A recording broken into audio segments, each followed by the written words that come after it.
Les choses du Barça, hein, ça sort toujours un genre. C'est comme si c'est seulement mystique. C'est-à-dire, c'est comme si c'est seulement la sorcellerie. Imaginez si on avait sélectionné Baldé. C'est-à-dire, il n'allait même pas jouer le premier match de sélection qu'il allait déjà se blesser. Nous ne sommes qu'au 3e jour de la trêve internationale. Baldé se blesse lors des entraînements. Ce n'est même pas que c'est un match officiel. Gavi, soldat Gavi, il avait eu ses croisés, c'était sur un terrain de foot. Il était en train de combattre. C'est sur le champ de combat que Gavi avait eu ses croisés. Voilà Baldé qui nous lâche encore, les gars. Baldé nous lâche encore. La saison dernière, Baldé s'est blessé contre Levante. Non, contre Leganés. C'était contre Leganés parce que Levante vient d'arriver. Juste avant le match retour contre Dortmund, Champions League. On était allé perdre ce match 3-1. On n'était pas loin de se manger une égalisation et d'aller en prolongation contre Dortmund. Et donc, on se rappelle de comment notre fin de saison avait été compliquée sans Baldé. Après sa blessure, il y avait Dortmund, il y avait le Celta. On sait que le Celta aussi c'est généralement compliqué et le Barça avait fait 4-3. On se rappelle du triplé de Borja Iglesias. Il y avait le Real Madrid, finale de la Copa del Rey. Il y avait Inter, aller et retour. Et ensuite, le Real Madrid, match retour en championnat. Baldé, blessé. Et comme ça ne suffisait pas, Koundé aussi s'était blessé, les gars. C'est ça que je vous dis, les choses du Barça, ça sort souvent un genre, ça sort souvent comme si c'est mystique. Et donc, aujourd'hui, Baldé se blesse lors des entraînements. Le Barça, après la trêve internationale, doit affronter Valencia. Après ça, on doit se déplacer à St. James Park, Newcastle. Match d'ouverture, Champions League. Après ça, on reçoit Retafe. Après Retafe, on se déplace à Oviedo. Après Oviedo, on reçoit la Sociedad. Après la Sociedad, il y a le PSG. La saison dernière, Baldé avait raté 8 matchs. Nous sommes au début de la saison. Baldé va rater 6 matchs. C'est pas sûr qu'il va jouer contre le PSG. C'est-à-dire, on a 1, 2, 3, 4, 5 matchs qui vont être compliqués pour le Barça. Et il va falloir affronter ces matchs-là avec le soldat Jordi, Gerrard, Maldini. Je comprends pourquoi Antiflick était très en fait, n'était pas content du fait qu'il n'avait pas été encore enregistré. En fait, les inquiétudes d'Antiflick. Parce que Baldé, c'est pas un mec qui est sûr. En fait, Baldé, on ne sait pas quand est-ce qu'il va se blesser. Ça peut tomber comme ça. C'est-à-dire, on n'a même pas encore fini de digérer le match nul, presque défaite contre le Rayo Vallecano. On est là, on s'attend à ce que non, pendant cette trêve internationale, les gars, ils vont décompresser un peu, vous voyez, en sélection, machin, revenir et remettre la machine en marche. Mais les amis, la trêve n'a même pas encore débuté. C'est-à-dire, il y a certains qui n'ont même pas encore joué les matchs, qu'on a déjà un blessé au Barça. Et c'est un joueur important, titulaire, les gars.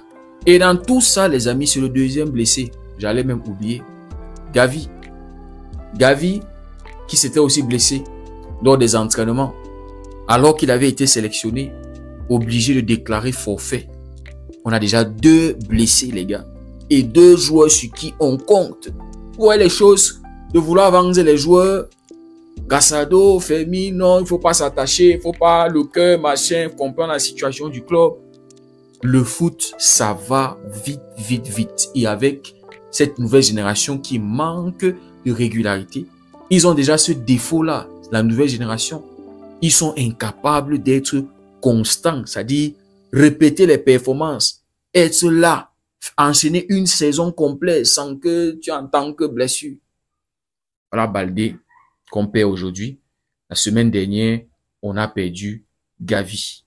Gavi qui a ressenti une douleur au genou où il a eu les croisés. Et c'était lors des entraînements, les gars. Voilà Baldé qui se blesse lors des entraînements. En parlant de Baldé, voilà sa tête derrière moi. Et je comprends aussi pourquoi Antiflick vraiment fait la rotation avec Baldé. Vous avez vu contre le Rayo Vallecano, il est sorti. Que le soldat Jordi Gerard Maldini joue. C'est-à-dire, c'est passé comme si Antiflick avait déjà vu ça. En fait, ils ont les paramètres des joueurs. Chaque coach connaît qui est plus fragile, qui est... Voilà. Bref, les gars, ce début de saison, ça ne se passe pas comme prévu, les gars.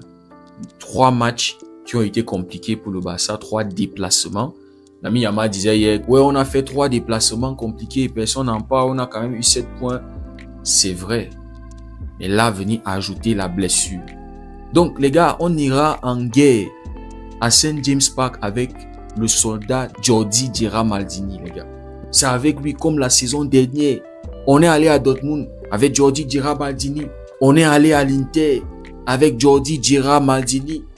On a joué la finale de la Copa del Rey avec Jordi Gerard Maldini. C'est aussi une bonne chose pour lui, pour le permettre de grandir, pour le permettre de gagner en expérience, pour tuer sa peur. Parce que ce qu'on a souvent reproché à Maldini, c'est qu'il joue avec la frousse. Il joue avec le manque de confiance. Mais là, avec une autre blessure de Baldé, c'est une opportunité aussi pour Gerard Maldini de gagner en confiance, de vraiment se prendre au sérieux. Parce que aller à St. James Park, Lamine Yamal disait que contre le Rayo Vallecano, l'intensité n'était pas bonne. Ça justifie aussi le fait que voilà, ils ont fait un match nul. Ils n'ont pas débuté le match avec la même intensité qu'ils ont joué la fin du match. Et ça s'est reflété sur le résultat. Mais, les gars, ce n'est pas dans tous les matchs où tu vas jouer avec l'intensité, où tu vas rivaliser avec l'intensité. Il y a des équipes qui sont réputées pour l'intensité due sur l'homme. Mais ce qui te fait gagner ces matchs, c'est le réalisme. C'est ton collectif. C'est l'expérience que tu as. C'est la capacité à être décisif, à prendre les opportunités quand elles viennent. Regardez par exemple quand Liverpool est allé jouer à St. James Park contre Newcastle. Liverpool avait gagné ce match-là, 3-2. Alors que Liverpool était au bord de perdre ce match-là. Liverpool avait mis 2-0. Newcastle a remonté au score et dans le temps additionnel, les 9 minutes additionnelles, Newcastle était pas loin de gagner ce match-là. Mais dès que l'opportunité s'est présentée, une situation franche, Liverpool a tué le match. 3-2. Salah a trouvé la bonne passe. Le petit Rion Gumora qui était entré en jeu, le mec a éteint le match. Collectif. Donc, ce sera la même chose quand on va aller à St. James Park. On n'est pas sûr qu'on sera capable de rivaliser avec l'intensité des joueurs de Newcastle. Ils sont réputés pour ça. C'est leur qualité, surtout quand ils sont à St. James Park. Donc, c'est une fausse excuse. Parce qu'on a vu qu'il y avait des situations contre le Rayo Vallecano où on pouvait tuer le match. Premier mi-temps, si Rafinha gère bien les 2 occasions, les 2 opportunités qu'il a, on pouvait déjà marquer 2 buts en 102 minutes. Il y a eu le penalty. Il y a eu la situation à la 48e minute pour Dani Olmo. C'est-à-dire, déjà en premier mi-temps, si le Barça avait joué bien collectivement et être efficace, réaliste devant les goals, on pouvait mener 3-0. Malgré la folle intensité que le Rayo imposait sur le Barça, le rythme qu'ils étaient en train de donner au jeu, on n'avait pas été bon collectivement, on n'avait pas été réaliste devant les goals. On pouvait gagner ce match-là. Donc les gars, Baldé nous lâche encore dans un moment très important, les gars. Il y a Newcastle juste après la trêve. On a le PSG, on a Valencia, on a la Real Sociedad, on a Retafe. Mais on va devoir encore une fois de plus donner la force à Jordi Gerard Maldini. On va devoir lui faire confiance.